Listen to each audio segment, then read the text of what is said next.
अस्सलाम welcome to my channel quick knowledge by Meera Fatima.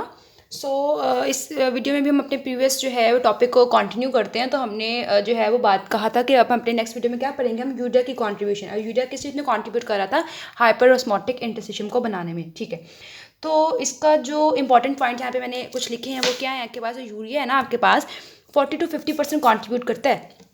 देखो हमने बोला कि हमारे पास जो इंटरस्टिशियम है ना उसको मैक्सिमली कितना उसकी ऑस्मोलैरिटी हो सकती है 1200। ठीक है, अब उस 1200 में अगर 40 to 50% अगर आपके पास जो है यूरिया कार्ड है तो 50% अगर हम 1200 का निकालें तो कितना होता है 600। ठीक है, तो 500 से 600 मिलियोस्मोल आउट ऑफ 1200 मिलियोस्मोल्स 500 से 600 मिलियोस्मोल्स पर लीटर जो हमारे पास ऑस्मोलैरिटी मिल रही है ना वो यूरिया दे रहा है। मतलब यूरिया इतना अच्छा है कि वो हमें 40 to 50% ऑस्मोलैरिटी जो है वो जो इंटरसिस्टम की है ना ये कंट्रीब्यूट कर रहा है उसमें। ठीक है, तो ये याद रखना है हमने।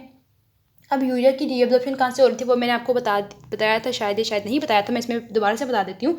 यूरिया पैसिवली रीअब्जॉर्ब हो रहा होता है कहाँ से, इनर मेडलरी कलेक्टिंग डक्ट्स। ये लाइन याद रखनी है, कहाँ से हो रहा है, इनर मेडलरी कलेक्टिंग डक्ट से हो रहा है। मेडला के लेवल पे जो कलेक्टिंग डक्ट्स पड़ी होती हैं वो भी इनर मेडला के लेवल पे, और पैसिवली हो रहा है मतलब इसके लिए कुछ ट्रांसपोर्टर्स होते हैं। व्हेन हाई, और ये मतलब मैक्सिमली कब होगा जब हाई लेवल्स ऑफ एडीएच होंगे। ठीक है ना, तो ये चीज़ आपने याद रखनी है कि 40 to 50% कॉन्ट्रीब्यूट कर रहा है, जो कि क्या बनते हैं आपके पास न्यूमेरिकल वैल्यूज़ में 500 से 600 मिलियोस्मोल्स बनते हैं पर लीटर। और फिर क्या था कि आपके पास जो है वो पैसिवली रीअब्जॉर्ब हो रहा है, कहाँ से हो रहा है, इनर मेडली कलेक्टिंग डक्ट से हो रहा है। कब होगा, जब हाई लेवल्स ऑफ एडीएच होंगे। और हाई लेवल्स ऑफ एडीएच कब होंगे, जब हमें कंसनट्रेटिंग यूरिन बनाना है। और कंसनट्रेटिंग यूरिन का ही तो है, यूरिया भी तो उसी में कॉन्ट्रीब्यूट कर रहा है, कंसनट्रेटिंग यूरिन बनाने में कॉन्ट्रीब्यूट कर रहा है।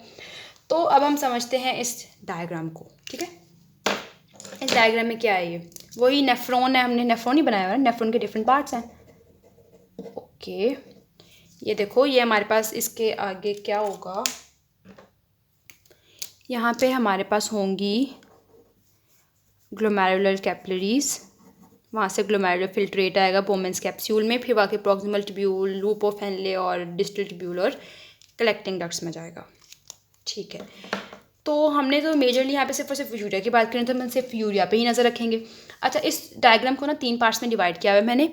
क्या है हमारे पास, सबसे ऊपर ये वाला जो पार्ट है वो हमारे पास कॉर्टेक्स है। फिर ये वाला पार्ट जो है वो आउटर मेडला है जो कि कॉर्टेक्स के साथ इन कॉन्टैक्ट है। फिर हमारे पास आ जाता है इनर मेडला, ये वाला पार्ट। ठीक है, ये चीज़ आपने याद रखनी है। फिर क्या है हमारे पास, ये जो मैंने न्यूमेरिकल वैल्यूज़ लिखी हुई है ना, ये वाली और जो जगह जगह पे लिखी हुई हैं, ये क्या है, मिलियोस्मोल्स को शो करनी है। ठीक है, मिलियोस्मोल्स पर लीटर मतलब ऑस्मोलैरिटी को बता रही हैं।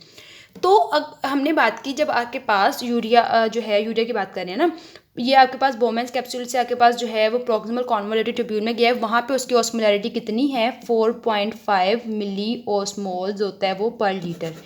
ठीक है, अब हमें पता है 100% रिमेनिंग, मतलब अभी तो वो एंटर ही हुआ है ना, तो अभी ना तो वो कहीं गया है, वो सिर्फ एंटर ही तो हुआ है अभी। ठीक है, अभी वो सिर्फ एंटर हुआ है, वो माहौल देख रहा है यहाँ का क्या हो रहा है यहाँ पे। ठीक है, तो 100% ही है वो, यहाँ पे अभी 4.5 है।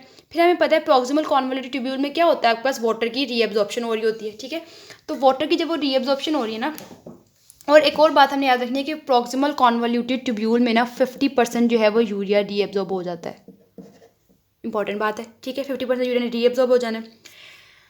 तो फिर भी 50% यूरिया रीअब्जॉर्ब हो रहा है। अच्छा, एक और इम्पॉर्टेंट मतलब मज़े की बात क्या है कि 50% यूरिया जो है वो रीअब्जॉर्ब हो रहा है प्रॉक्सिमल कॉन्वोल्यूटेड ट्यूब्यूल में, लेकिन फिर भी इसकी ऑस्मोलैरिटी बढ़ रही है। क्या रीज़न है इसके पीछे, इसके पीछे रीज़न है बहुत ईजी सा है कि हमें पता है कि आपके प्रॉक्सिमल कॉन्वोल्यूटेड ट्यूब्यूल में वाटर रीअब्जॉर्ब होता है। फिर हमारे पास जो है वो descending limb of the loop of Henle में तो होना ही वाटर रीअब्जॉर्ब है। जब वाटर रीअब्जॉर्ब हो जाता है तो यूरिया कॉन्सनट्रेट हो जाता है। ठीक है, तो जब यूरिया कॉन्सनट्रेट हो जाएगा तो ऑब्वियस है उसकी ऑस्मोलैरिटी बढ़ जाती है। ठीक है, तो यही रीज़न है आपके पास यूरिया, देखो आपके पास अगर हम कॉमन सेंस यूज़ कर लें, वाटर रीअब्जॉर्ब होता जा रहा है डिसेंडिंग में, तो वाटर रीअब्जॉर्ब होगा, यूरिया कॉन्सनट्रेट हो जाएगा। देखो पहले 4.5 थी, फिर 7 हो गई है कॉर्टेक्स में, फिर आउटर में डला में वो 15 भी हो रही है। ठीक है, अच्छा तो ये देखो 50, अगर कॉर्टेक्स में 50% जो है वो रीअब्जॉर्ब हो गया ना प्रॉक्सिमल में, तो जब वो मेडला में आएगा तो मेडला में क्या आपके पास 50% ही रिमेनिंग रह जाएगा। ओके, अब देखो यहाँ से यूरिया, अब देखो ये जो मैंने यहाँ पे जो है यहाँ पे कुछ इस एरिया को थिकन किया हुआ है ना ये पिंक मार्कर से, इसका मतलब ये शो करने के लिए किया है कि दीज एरियाज जो होते हैं ना they are completely impermeable to water, ठीक है, कम्प्लीटली इम्पर्मिएबल टू यूरिया। इन एरियाज में से मतलब देखो थिक असेंडिंग है, डिस्टल है आपके पास, ये कॉर्टिकल कलेक्टिंग डक्ट है आपके पास, ठीक है, और ये medullary, outer medullary, cortical collecting और आउटर मेडलरी, इन लेवल्स पे यूरिया ने बिल्कुल ही रीएब्जॉर्ब नहीं होना। ये चीज़ अपने जहन में बिठा लो, कहाँ नहीं होना। असेंडिंग लिम्ब का थिक पोर्शन है जो आउटर मेडल्ला में पड़ा हुआ है, फिर आपके पास डिस्टल जो है कॉन्वोल्यूट ट्यूब्यूल, फिर आपके पास कॉर्टिकल जो कलेक्टिंग डक्ट है, और फिर आपके पास आउटर मेडलरी कलेक्टिंग डक्ट है। यहाँ पे यूरिया ने रीएब्जॉर्ब नहीं करना, चाहे कुछ भी हो जाए। यूरिया कहते हैं मैंने नहीं हिलना, ठीक है, तो उसने नहीं ही हिलना, वो अपनी बात पे कायम पड़ा हुआ है यहाँ पे, ठीक है। अच्छा, तो अब इस यहाँ पे जब उसने रीएब्जॉर्ब भी नहीं होना, तो इस एरिया से जब वो 15 जो मिलियोस्मोल्स हो गया, यहाँ से वो जब जाता जाएगा इस किसी ने उसे नहीं छेड़ना, बहुत गुस्से में है, यहाँ पे पहुँच गया वो, आउटर मेडल्ला को क्रॉस करके आ गया इनर मेडलरी कलेक्टिंग डक्ट में। और मैंने आपको यही बताया था कि इनर मेडलरी कलेक्टिंग डक्ट में यूरिया की क्या होनी है, इनर मेडलरी कलेक्टिंग डक्ट के लेवल पे ही तो यूरिया की जो है वो रीअब्जॉर्प्शन होनी है, ठीक है। अब कैसे होनी है वो भी मैंने आपको शायद बताया था।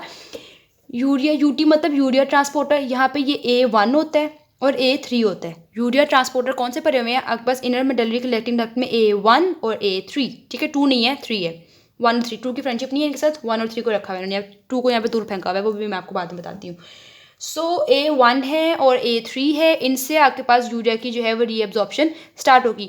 और मैंने आपको बताया था कि यूरिया तभी रीएब्जॉर्ब होता है जब आपके पास हाई लेवल्स ऑफ एडीएच होते हैं। तो हाई लेवल्स ऑफ एडीएच क्या करेंगे, इन ट्रांसपोर्टर्स को एक्टिवेट कर देंगे, ठीक है, एक्टिवेटेड बाय एडीएच। तो ये ट्रांसपोर्टर्स जब क्या करते हैं, एक्टिवेट होते हैं, तो यूरिया की क्या हो जाती है आपके पास यहाँ पे जो मेडुलर इंटरस्टिशियम में क्या होती है, रीअब्जॉर्प्शन स्टार्ट हो जाती है आपके पास, ठीक है। देखो जब आपके पास ये देखो, अब एक और इंपॉर्टेंट चीज़ क्या आपके पास एडीएच लेवल्स हैं कंसिडरिंग में, तो अर्ली डिस्टल ट्यूब्यूल के बाद जो लेट डिस्टल ट्यूब्यूल स्टार्ट हो रही है, फिर आपके पास कलेक्टिंग डक्ट स्टार्ट हो रही है, इनमें आपके पास वाटर की ना रीअब्जॉर्प्शन वाटर की रीअब्जॉर्प्शन होती जा रही है। जब वाटर रीअब्जॉर्ब हो रहा है तो यूरिया फर्दर क्या हो रहा है, कॉन्सेंट्रेट हो रहा है। जब यूरिया फर्दर कॉन्सेंट्रेट हो रहा है, बट दीज एरियाज जो हैं वो क्या इम्पर्मिएबल हैं, तो कॉन्सेंट्रेट तो होता जा रहा है बट उसका बस नहीं चल रहा आपके, मैं बाहर कैसे निकलूँ, ठीक है, लेकिन क्योंकि ट्रांसपोर्टर ही कोई नहीं पड़ा हुआ वहाँ पे, तो यूरिया यहाँ पे कॉन्सेंट्रेट होता जा रहा है, मुँह बना के बैठा हुआ है, बस वो जो है वो हो रहा है कॉन्सेंट्रेट, ठीक है। अब वो नीचे जब आता है, यहाँ पे आगे यूरिया की ईद हो जाती है। ईद कैसे हो गई वहाँ यहाँ पे आके उसकी, क्योंकि यहाँ पे उसे ट्रांसपोर्टर्स मिल गए, ठीक है। अब इन ट्रांसपोर्टर देखो आपके पास यूरिया जो है कॉन्सेंट्रेट होता आपके पास क्या था, 15 था, यहाँ पे देखो उसकी ऑस्मोलैरिटी कितनी हो गई है, 300, और फिर एंड पे कितनी हो जाती है, 550, ठीक है।